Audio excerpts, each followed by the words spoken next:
pinagtagumpay ka sa buhay nito dahil sa tulong ni Kristo. Amen? Mga kapatid, alam naman natin na sinabi ng Panginoon na sa mundong ito, marami ito pagkatiyan. Amen? Pero meron na siyang ibibinitaw mga pangako. Taksan niyo yung ito, napagtagumpay ko na sa lipunan. Walang taong gusto mabigo. Tanda po natin yan. Lahat tayo ay gusto magtagumpay. Ano man ang sitwasyon. Amen? Pagkakasawa, gusto mo magtagumpay ka.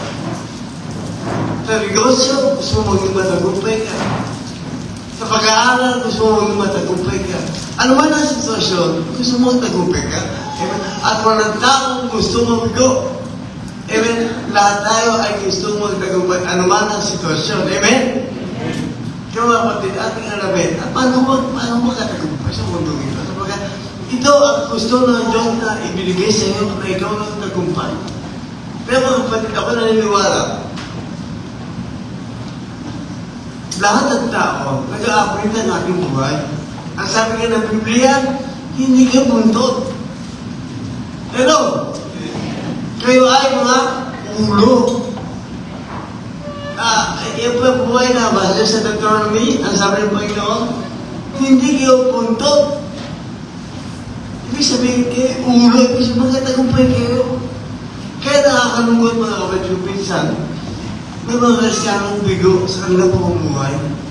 Pero sa bandang muli, nagkatagumpay pa rin sila. Hindi babae ang Diyos, tanda po natin, na tayo mabuhay ng tanunan.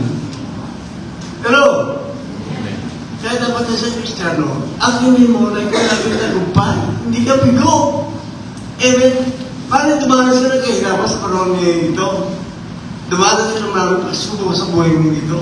Pero tanda ko ba, hindi pa nanatili mga bagay na yan. Iaahon at iaahon ka ng Diyos. So, sa kabiguan niya at ikaw ay pagkatagumpay. Amen? Ang hindi meron pati. Amen. Pag ikaw nalulungkot, ako minsan mayroon pumatag na na-stressin ako, medyo stressin na, na-distress. Pero hindi ko pinapanatili. So bakit ang pinatili mo yan, sinabi ka to, tayo rin, amen? Gusto na ba na maging kumayapa ka? Gusto na ba na maging matagumpay ka? Ba't ka mamumuhay sa kalungkutan? Naintindihan ba mga kapatid? Huwag ka mamumuhay sa kalungkutan. Huwag ka mamumuhay sa kabiguan. Bakit ang gusto ng Diyos, magtagumpay ka? Amen? Ganyan ang magandang plano ng Panginoon sa buhay na. At tanong, paano kung katagumpay? Ano dapat na isipin at ilagay sa puso? Ano ang dapat natin isipin at ilagay sa ating puso? Amen? Ang dapat mo ilagay sa puso at isipan. Muna, meron Diyos na nagmamahal sa iyo. Dahil ba naniniwala naman tayo ng Diyos? Sapagkat kung hindi tayo mahal ng Diyos, wala kayo sa lugar nito. Nasa mundo pa tayo magulo, na puno-puno ng kasalanan. Alam niyo mga kapatid, napakahirap dahil kung walang pananampalataya at wala kang pagkakilala ng Kristo. Napakahirap niyo mga kapatid. Kung naranasan niyo ang mabuhay na walang Kristo, amen?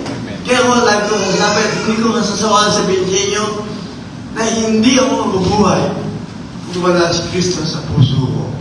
Hindi ko kayo mabubuhay.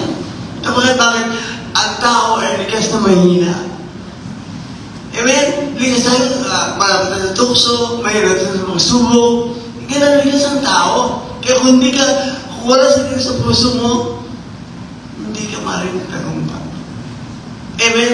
Ngayon, unang punto, ang unang dapat isipin, magkatagumpay ka dahil mahal ka ng Diyos. First John chapter 4, verse 10. Pakibasa mo, Tonto, pakibasa mo. First John 4:10. First John chapter 4, verse 10. Ito ang pag-ibig,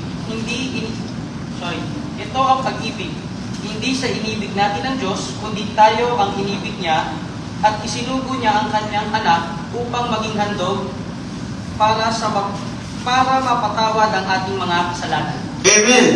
Hindi tayo unang umibig sa Diyos, tandaan po natin yan. Ang unang umibig sa atin, ang Diyos muna. Amen? Yan ang tama sabihin, hindi ka unang umibig sa Diyos. Ang Diyos ang unang umibig sa iyo. Kaya ka naririto. Amen? Kaya huwag kang malalay ko. Meron kasi ako na kita siya, wala na naman patay na yun. Ang sabi niya, nagyapan niya, Pastor, ano ako, unang umibig sa Diyos. Parang pinagawa niya na siya unang umibig sa Diyos. Sabi, hindi ko unang umibig sa Diyos. Ang Diyos ang unang umibig sa iyo. Kaya dapat ko isipin, kaya ka narito, mahal ka ng Diyos. Kapag hindi ka mahal ng Diyos, wala ka rito. At ikaw ay nasa mundo pa ng kaguluhan. Hello? Kaya kapatid, din ang dapat natin isipin, mahal tayo ng Diyos. At hindi ka dapat magharisyo, kalungkutan, kabagatian, kakalamatian. Hindi dapat natin sa puso mo yan. Kapag natin sa puso mo yan, ay magtato ang iyong buhay. Amen? Lagi may tinuulo mo, palasigo ka, palamura ka. Ngayon ang mga taong walang ibig, ngayon ang mga taong walang puso sa buhay nila. Amen? Abulida sa buhay. Amen? Kaya mga kapatid, sa totoo lang, ayon sa statistic, like sabi niya ito, maraming taong Pilipino nagpapakamatay. Sabi doon, maganda lang, may nagtite. Kapag gaya namin, patay. Nakita sa kwarto, nabitin. Ano dahilan? Depression, stress, anxiety. Pag nagsama-sama yung tatlo na yan, saan ka pupunta? Ano iisipin mo? Iisip mo, tapusin ko ng buhay ko, ba't tapos na lahat? Kasi minsan, dyan dahil ng Diablo. Even ang sisipin ng Diablo, magpakapatay ka na, ba't tapos na lahat?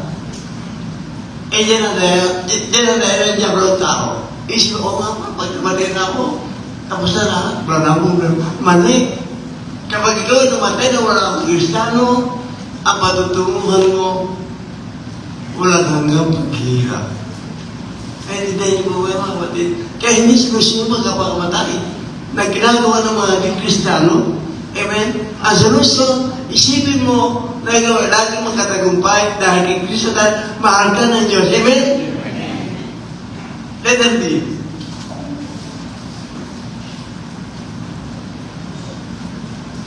Tumatanggap tayo ng disiplina dahil iniibig ka ng Diyos. Kasi maraming Kristiyano, kapag tumaranas sa pagsubok at problema at pinaparan ng Diyos, nagkatapos sila sa Panginoon. Huwag ka magtapos sa Diyos. Kasi ang sabi ng Biblia, Hebrews 12:7, pagbasa mo ba ng Lord? Maganda yung talata. Here. Hebrews chapter 12, 6-7. verse 6 and 7. Ito po ang sinasabi.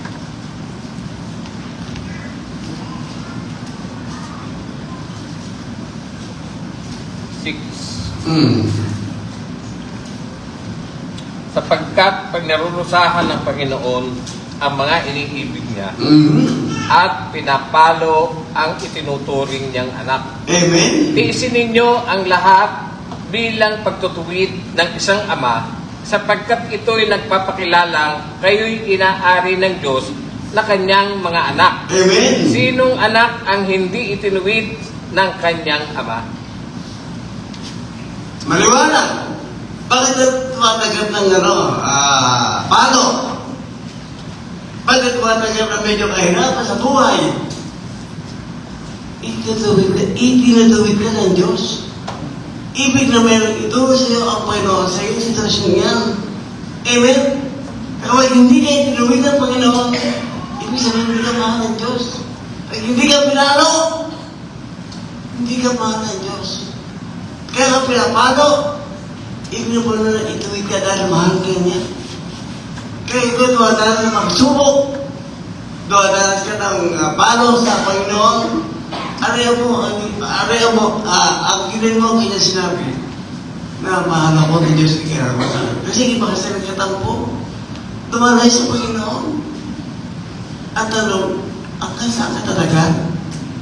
Pero, nananig ba ko sa likod? Kasi may mga Kristiyano kapag kumata sa pagsubok, kahirapan, ang sinisisi ang Diyos. Yan ba yung naranasan ng mga kapatid? Ganyan ang nature ng tao, walang pinapalikan, kundi ang Panginoon. Imbes na magbalik loob sa Diyos, may ng tawad, nagre-rebelde laban sa Panginoon. At ang malungkot pa niya, ibinabalik nila ibinabalik nila sa Panginoon ang sisi. Panginoon, kaya ako nagkaganito, gawa mo, pinabaya ko. Tanda natin ang Diyos ka naman. Hindi pwede magpapaya sa kanyang mga anak. Amen? Kasi mahal ka ng Panginoon eh. Bakit na nilidisiplina? Ibig na Diyos na ituwid ka.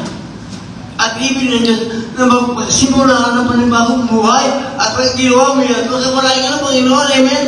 So at ayaw ng Diyos na ikaw ay managin sa kasalanan. Hello? Ayaw ng Panginoon yan. Ang Diyos kapag gumagawa ka ng kasalanan, lihim o hayag, ang Diyos ang lulungkot ka. Nadadalamahan ang puso ng Panginoon. Amen? Inyong pag-experimento kayo. Isang linggo ka di ba kakasala? Kaya mo yun? Kaya natin yun sa linggo hindi ka magkakasala, hindi ka magsinungaling, hindi ka gagawa na naman bagay na malay sa harapan ng buhay na dati kung puno ka nagtutungo sa'yo, kaya mo ka naman naman mo. Kaya natin yung sinabi mo ng Panginoon, yaman, ang Diyos na tumaki sa iba na, magpapanan rin siya sa unang bumubuhay. Kaya ng tao na maging banal, tanda po natin yan. Amen. Sa mga ni Kristiyano, ang pagiging banal, corny. Amen. Sa mga Kristiyano, ang pagiging banal, matuwid, nakakalugot sa harapan ng Panginoon. Amen. Kaya mga kapatid, kapag kayo ang tanggap ng palo, disiplina, pag-isaway niya ng Diyos. Dahil yan ang pagpapakita ng mahal ka ng Panginoon. At yan ang dapat mong tandaan at huwag kalilimutan niya. Ang Diyos, inalayan kanyang buhay para sa atin. Amen? Kaya mga kapatid, gawin tumatagap ng disiplina para alam mo na kung ano misaya mo na sa mga bagay na yan. Amen? Dapat alam mo yan. Hindi yung hindi ka sisimba, makatampo ka. Hindi dapat gano'n. Bagay na tayo nakakaranas ng ganyan espiritu na kapag meron ka, ako naranasan ko na ako bago nananampalataya. Kapag ako ay nangihina, alam mo kung nakikita ko, yung kahinaan ng bawat Kristiyano.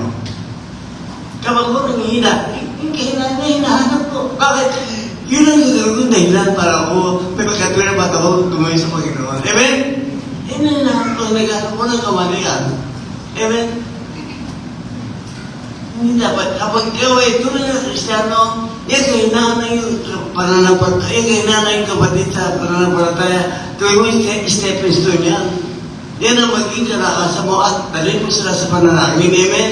Hindi yun. Hanggang sino kaya pwedeng makukutulong? Alam nyo, dyan talo mga pastor eh.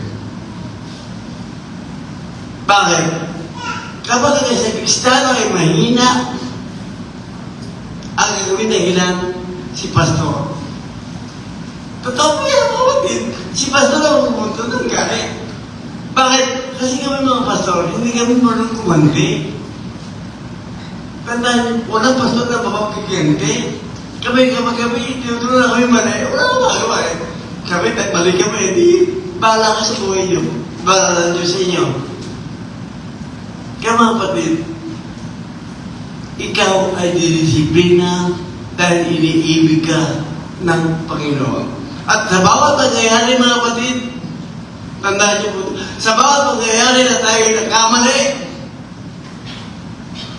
itinuturo ka ng Diyos ng panibagong aral sa iyong buhay. Amen? Kasi kung yung babalik pa yung mga tao nagkamali dahil nagkasala siya, kasi mga tao kasi, ako, iba na naging ugali ko sa bahay niya.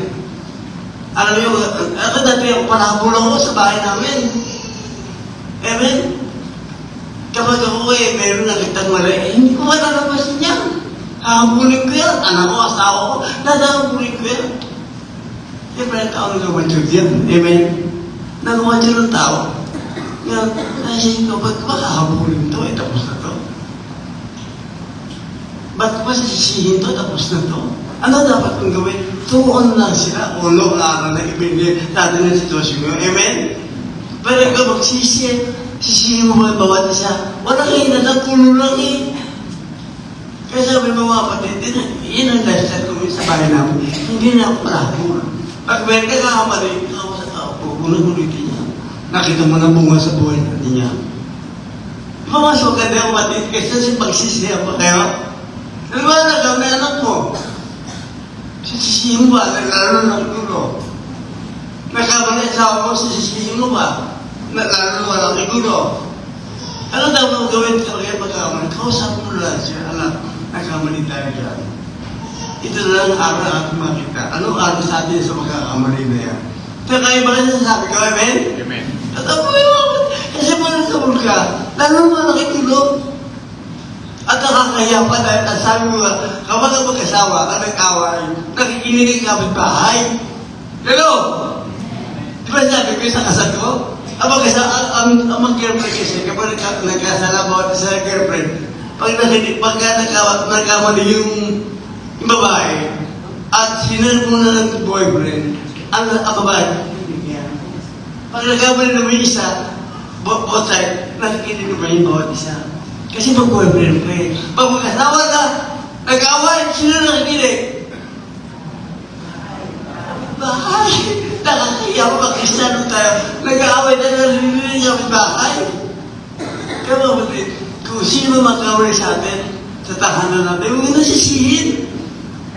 Tawagin nyo at sabihin, ano araw na ating nakita sa mga ganitong sitwasyon natin magkakamali. Kasi kung kayo man na magsisiyanan daw, may babae ko yung sitwasyon, hindi naman eh, di ba? Nangyari na yun eh. Kaya tuwa na, anak, ano araw na nakita natin dyan? Sana ko na maulit yan. Kasama naman ulit. Sana ko natin ulit yan. Sita, magtatagay lahat. Wala ka sa lisi. Amen? Ang yung sinabi, pagkatuloy ng bawat isa. Hello? Nakuha niyo ba ang punto ko? Oo, wala ko na punto ko gano'n. Di ba tama naman?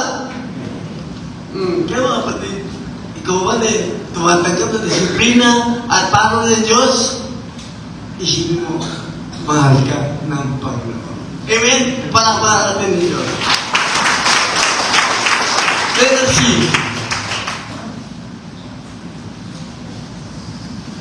Ibig ng Diyos na huwag kang magkulang ng ating pananampalataya. Alam niyo mga kapatid, lahat hindi siya humihina ng ating faith. Siya hindi humihina ng faith. Itatagpan. Wala, ibig sabihin na tayo nakakaranas minsan ng pahina ang ating pananampalataya. Ang dalawa't humihina ang ating pananampalataya. Atin po sa Lucas 22:31 hanggang 32. Pakibasa mo, Jerome. Lucas chapter 22, verse 21. Simon, Simon, makinig ka. Iniling ni Satanas na ipinutulog naman sa kanya na kayong lahat ay subukin. Subalit sinilangin ko na huwag lubusang mawala ang iyong pananampalataya. At kapag nagbalik loob ka na, patatagin mo ang iyong mga kapatid. Ano sabi niya? Simon, Simon,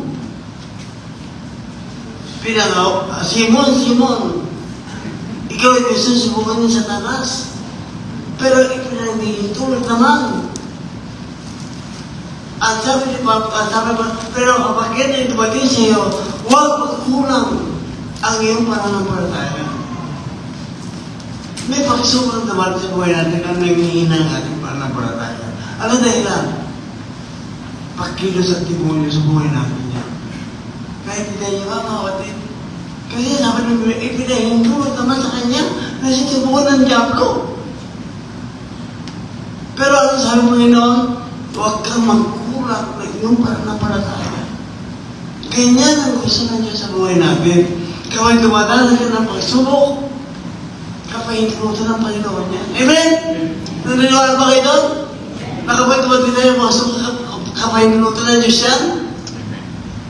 Naniniwala ba kayo doon? Pinahinto lang Panginoon sa buhay tayo eh. Napapamagitan ng Diablo eh. Pinahingi na ng Diablo ang ating faith. Ano sabi ng Panginoon? Huwag kang magkulang ng iyong pananampalataya. Kaya mga batid, mahalaga sa Kristiyano na nagkaroon ka ng evaluation sa iyong pananampalataya. Kamusta ng faith sa taong 2004, 2024? Ano ang kahinaan nun? Ito ba'y talagay ko ba sa 2025? Dapat, kung ano ba'y kahinaan mo sa 2024, amen? O muna talagay sa 2025. Kasi ibig ng Diyos na pagtagumpay sa mga Panginoon at huwag magkulang ng iyong pananampalataya. Naintindihan mo kapatid? Nakakaintindi naman tayo? Yes. Maganda yung nakakaintindi tayo kasi hindi. Amen? Minsan ang mga pagsubok sa buhay natin, gawa ng Diablo yan. Karandaman, kakulangan ng finansya, di pagkakasundo sa lumang kaanan. Lahat yung minsan gawa ng Diablo yan. Ipinapahintulad din sa pangyari yan.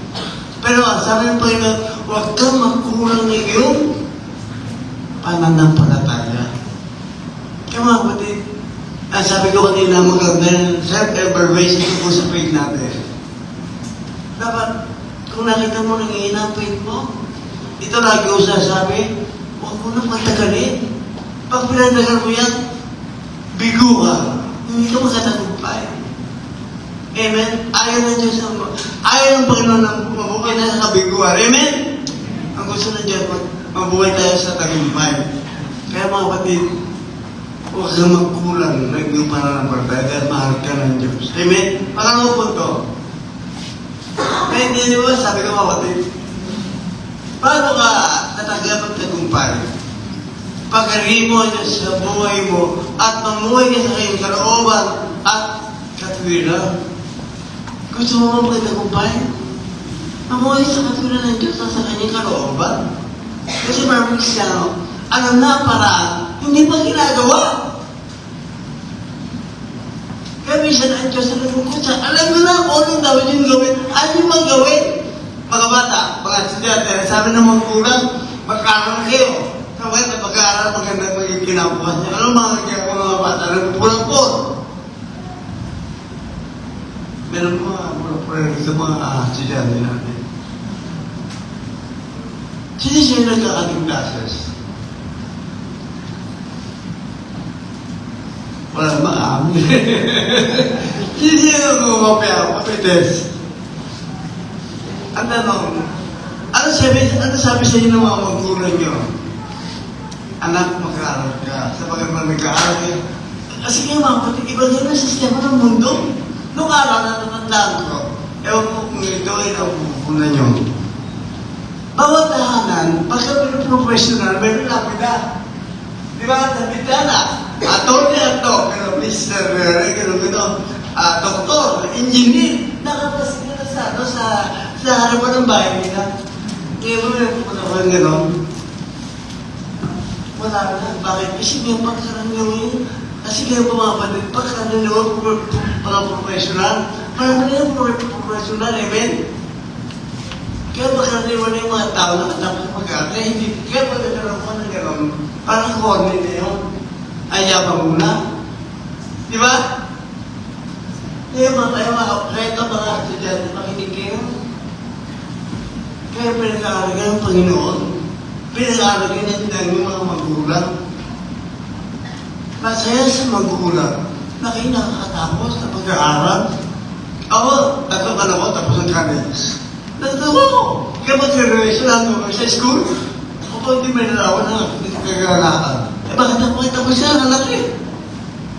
Ibig sabihin, ang obligation ko siya tapos na. Kaya ba sa buhay niya, amen? Magtrabaho kayo kung gusto nyo. Kaya yun sa inyo, amen? Pre-aaral mo na kayo, amen? Hello? Kaya mga estudyante,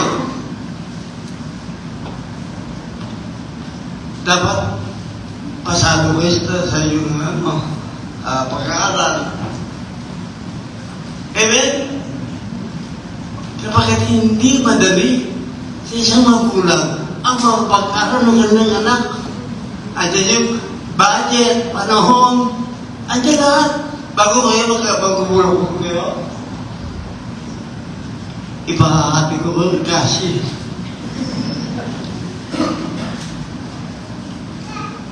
Kaya mga kapatid, mga estudyante, magsikap kayo kasi yung mag-aaral sa inyo yan, hindi sa amin yan. Wala katapos ng mga anak ko. Sino ang ginagawa ko ba? Hindi ako. Sila. May mga asawa din. May trabaho na bibili nila kung ano gusto nila. Hindi na hindi sa akin. Pero kasi mga kabataan, magkakasawa ng bata. Pabili ng gata sa magulang niya asa. Pabili ng diaper sa magulang niya asa. Isipin yung parusahan ginagawa sa magulang niyo. Di ba kaparusahan ng magulang niyo? Magkakasawa, wala. Iasa sa mga magulang, mga apo. Kasi pwede mga doktora, hindi ka makatiis. Kasi iba apo sa anak. Di ba mga lola? Iba lamig na apo eh. Hindi na makakatiis sa lola. Kanta na sa akin siya, pumunta sa talaga siya para ipinilitayin mo ng kay gatas. Kaya mga bataan, ang ganda yun siyempre natin Sunday, di ba? Tugo sa strong marriage. Kaya bago kayo mag-asama, pagkaralan nyo mabuti, kaya mo na ba? Kasi kayo mga kapatid, hindi mo na masisisi ang mga kabataan mag-asama ng bata. Ayon sa akin itong napag-aralan, ang mga anak na nag-aasawa ng bata, yung mga anak na hindi ba siya sa tahanan, away ng away mga magulang. Amen? Ano yung isipin ng bata? Tumaka sa magulang. Pakita ka sila kasama, di boyfriend. O, nag-asawa, buntis. Nagkaanak, walang panday-friend, ako sa magulang. Isipin yung parusa. Gawin ng mga kabataan nyo. Kaya mga kapatid, ayaw ng Panginoon na tayo magkaganon. Kaya mga estudyante, makinig kayo. Magtapos kayo ng pag-aaral sa pagkatyan para rin sa iyo. Amen? Kaya mga kapatid, mabuhay na sa Luma 17, 20, Hindi nyo makibasa ko.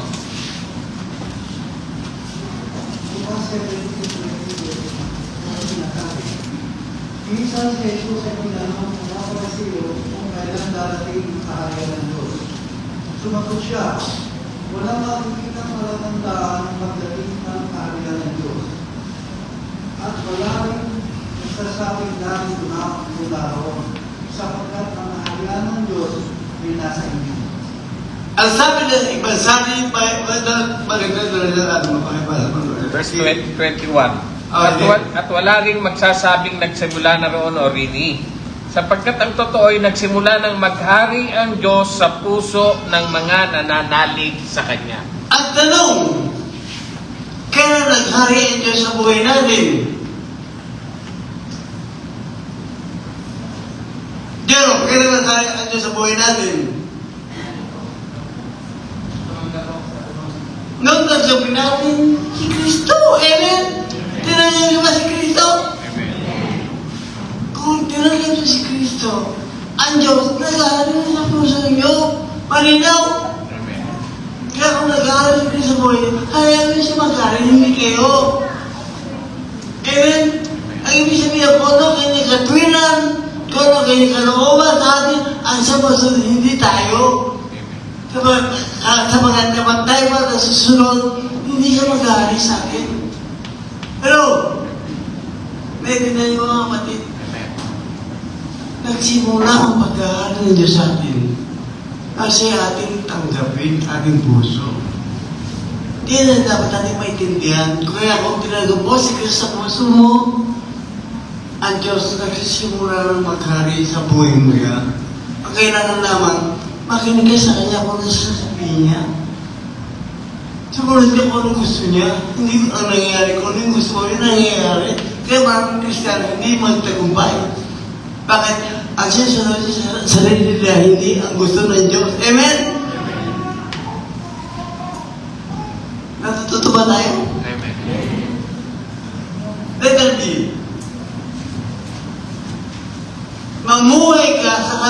kalooban at katuwiran ng Diyos. Matthew 6:33. Pwede, pakibasa mo. Matthew 6:33.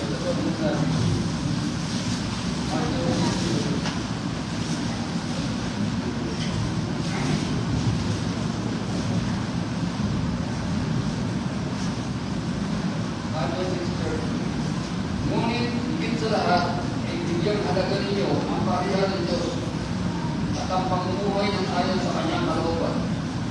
At itibigay niya sa lahat ang mga bagay na ito. Ano sabi niya?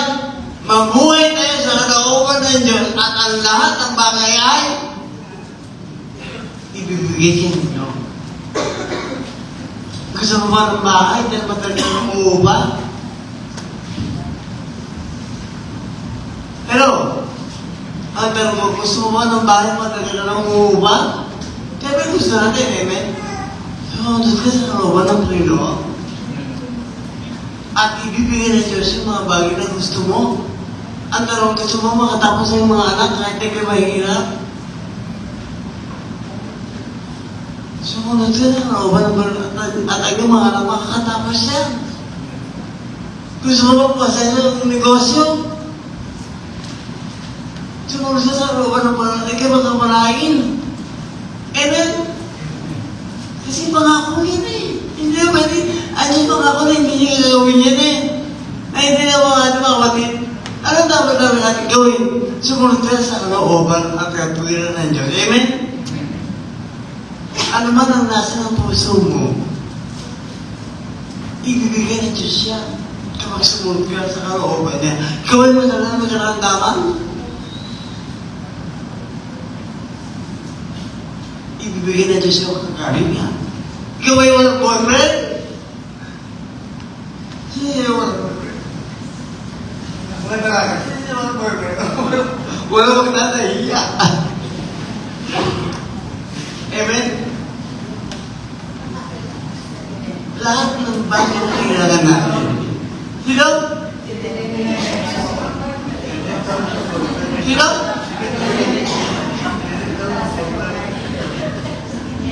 Gusto mo boyfriend? Yung pinabas niya, pastor. Kailangan tattoo mata. Mga kapatid, ano yung nasa ng puso mo? Kasi meron ako na sa Restano. At sabi niya, Pastor, yung biyanan ko, namuhay na single parents. Either gawin niya ang kanyang mga anak sa pamamagitan ng paglalabata. Medyo naman ako. Sabi ko ba sa bahay ba sila? Wala ko Pastor na upa lang. Ako nalaw na ako. Yung mga bagay na yung mga kapatid. Nangyari sa atin na may planong Panginoon sa buhay natin. At ang maganda ng mga bansa sa taong ito, na born again siya. Ibig sabihin, kapag sumunod siya sa kalooban ng Panginoon, na buhay sa katuwiran ng Diyos, yung nasa ng puso niya, ibigay ng Panginoon niya. Amen? Yung mga kapatid, mabuhay ka sa kalooban at katuwiran ng Panginoon. Huwag kayo sarili ng katuwiran. Kasi mayroong mga tao kasi, para masunod kayo ng katuwiran, nangangatwiran mo sa Diyos. Mananalo mo ba sa Panginoon? Hindi ka mananalo sa Diyos. Tandaan mo yan. Kaya nga, kapag ako may kinakasal, kapag magkasama ako, hindi makasundo sa nagkatwiran ng bawat isa, ang dapat manatili sa kanila, ano yung katwiran ng Diyos na dapat ang sundin. Amen? Kaya mga kapatid, yan ang pinakuwenta ng pangako sa atin ng Diyos. Mamuhay sa kanyang kalooban at katwiran at ipagkakaloob niya ang lahat ng bagay. Amen? Let us see. Tumanin mo. Tayo ba nagpasa ng Biblia? Walang na amen? Oh, amen. Tayo ba nagpasa ng Biblia? Ano ang basa mo sa Biblia? Dito ba ito ba? Amen? Ano kayo may apat? Ang sabi niya ng Biblia, sabi niya, tuparin mo ang kataluan ng Diyos. John 14, verse 15. Sino mabasa? Ben, hindi pa iwan mo.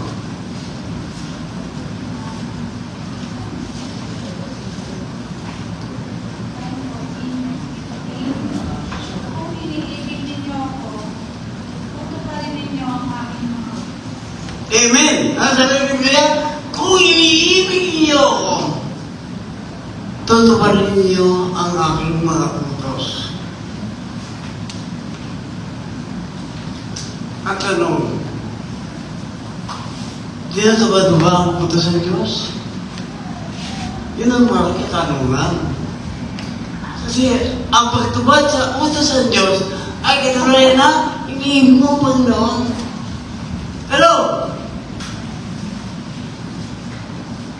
Kung iniibig mo ang Diyos, tutubarin mo kanyang mga utos. Kasi maraming tao, praise the Lord, pero hindi man sumusunod sa utos ng Diyos. Sino nga tao niya? Di ba mga hipokrito? Mga mapapakunwari? Kasi kapag ikaw nagbasa ng Biblia, ano yung binasa mo? Yun ang sundin mo kung ano sabi ng Panginoon. Sapagkat kapag ikaw nagbasa ng Biblia, may misaya pa na sa'yo. Ang misaya huwag mong gawin o at gawin mo. Hello? Kaya kung mahal mo, Panginoon, tuparin mo ang sinasabi ng Panginoon sa iyo bilang anak kanya ka na. Ewan ko na kung di ka mabuhay, Panginoon. Dahil, iba ito punto, tutulungan ka ng Diyos para magtagumpay ka.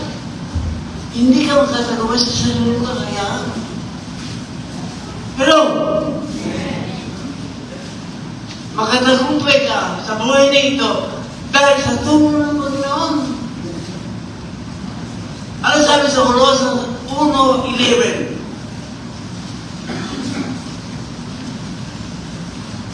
Diyan sa harap mo, Peter, sa harap mo. Ate, pakibasa mo. Sige, okay. Hindi sa harap ni Bes. Hindi ba ito maganda? Pero, ano pa alam mo ang nabutan ko eh? Tek, pakita yun. Ano pa alam mo ang nabutan ko? May at. Saan ka na, where? Tapang. Apartment? Ha? Taga saan ka? Negro. Saan ka dati na simba? Baptist. Ate, Baptist din ako dati. Di ba yun namin yun? Mga kabata. Di ba nag-aaral ka ba? Natabaho? Kababain. May asawa ka na, kababayan. May asawa. Ano nyo kasi nakita ko yan, yung ko, sinisimba yan. Kasama yun, ano mo siya? Ikatabi mo. Ang kaibigan mo. At yung people? Ay, yung people. Iyan mo, bisita natin. Hindi kapag kayo pakita mo siya, kanya-kanya na kayo. Hindi ginawa, kapatid. Iba na ba natin sa kanila pag ipipilo mo kakabat sa mga ino? Amen? Kaya wapag ipapahiyan. Iba na. Ano dapat yung gawin? Iitabi niyo sila? Hindi na ba yun sila? Dapat i-intend nila bilang magkakapatid sa Panginoon. Amen? Kasi magbasa mo ang ate. Colossus 1:11. Idinadalangin din namin kayo'y pagtatabi niya sa tulong ng kanyang dakilang kapangyarihan upang masaya ninyong mapag-isa ng lahat ng mga. Ang tulong ng Panginoon ay binigay sa atin ng Panginoon.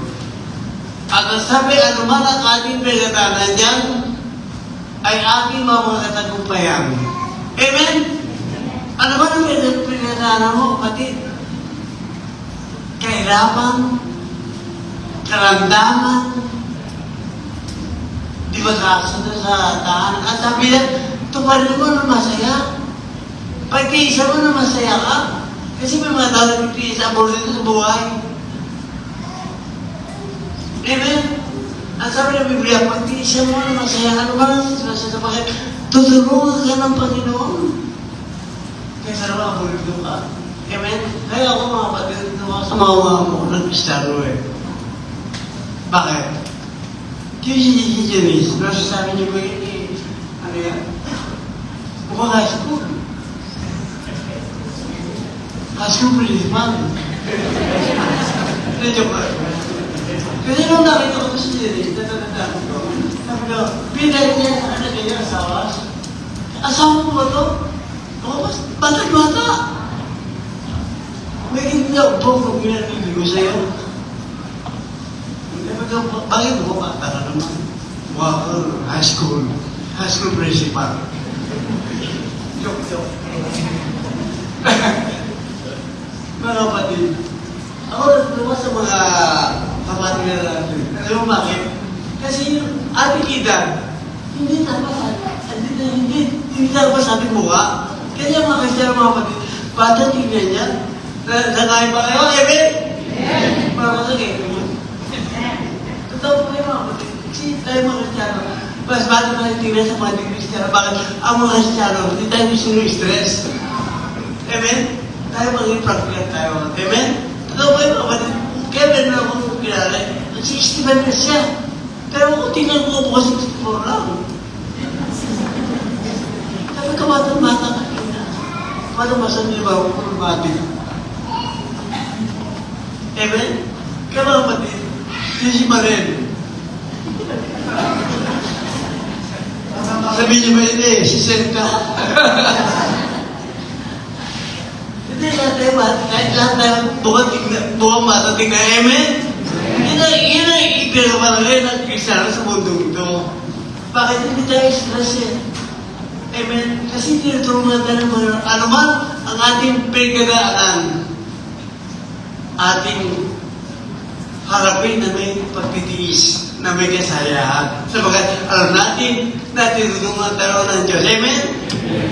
Kaya mga kapatid, kababayan niya, mga kababayan. Kabataan, mag-visit natin. Nakita ko tayo na tayo sa Barito eh. Nakakatagal na krus kayo? Ha? Hindi mga taga-Negros, malamig mo salita yan. Kahit nagalit yan, malamig pa rin. Kaya dapat ako kasawa ka taga-Negros eh. Nangyayari ba rin? Malamig mo salita yan. Kaya tingin mo ka, mukhang bata, mukhang 35. Kaya mga kapatid, ating harapin na masaya ano man ang ating pag-ibig. Amen? Huwag yung harapin ang problema na kung dito kayo. Tatanda kayo kayo yan. Harapin natin ang anumang pag-ibig na masaya ka. Amen? Kapag alam natin na katulong tayo at tutulungan tayo ng Diyos. Amen? Let it be. May lakas na tulong ang Diyos sa atin. Paano kasi ka ng Panginoon? Hindi ka kaya naman na mahina ka. Philippians 4:11 to 13. Ay, sa pakibasa.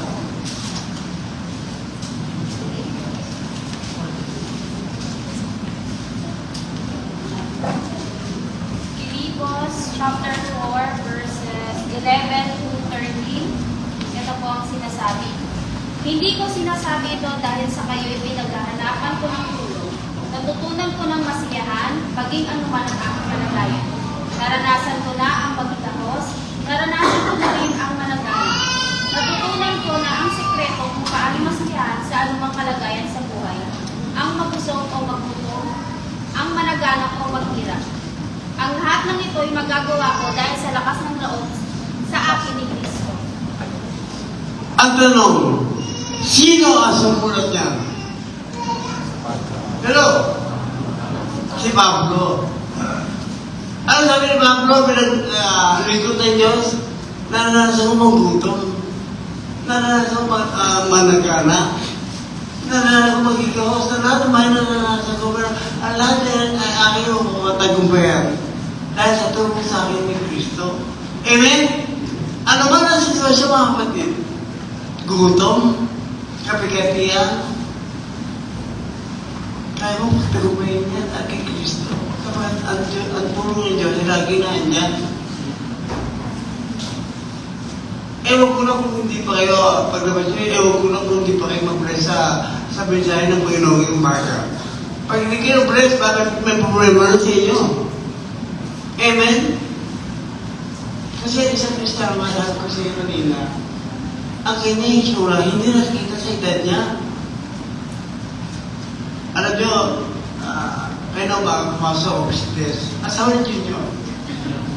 Napalok, maganda ka. Ang sabi naman ni Pastor, amo, sino kung ganda si Junior? Di ba sabi ko sa iyo, kapag ang babae gumaganda, hindi ko sabihin sa asawa yan. Si Junior kung sa magmahal. Kaya gumaganda si Junior. Amen? Ginagano, maganda na kayo mga bakit? Ano dahilan? Hingi na hingi ng pera ng asawa. Pero mga kapatid, may tulog ang Diyos sa ating lahat. Amen? Huwag kang buhay na kayong nangihina. Tutulungan ka ng Panginoon. Dahil si Panguli. Magandang tayo dahil sa kamatayan niya sa krus. Amen? Magandang ka mga kapatid. Dahil sa kamatayan ni Kristo sa krus. Colossians 2:15. Colossus 2:15, ito po ang sinasabi. Sa pamamagitan ng kanyang kamatayan sa krus, nilubig niya ang pinuno at kapangyarihan ng sanlibutan. Ang mga ito ay parang mga biyag na kanyang ibinarada sa masla.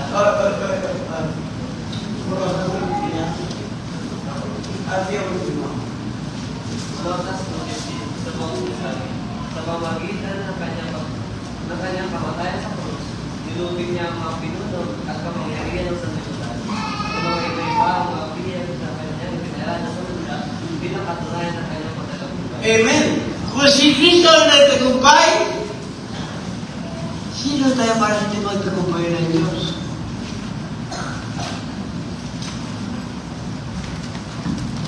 Mga kapatid, ito uling mensahe ng Panginoon sa atin. Tandaan mo, dahil sa kamatayan ni Kristo sa krus, tagumpay ka na anuman ang sitwasyon. Amen?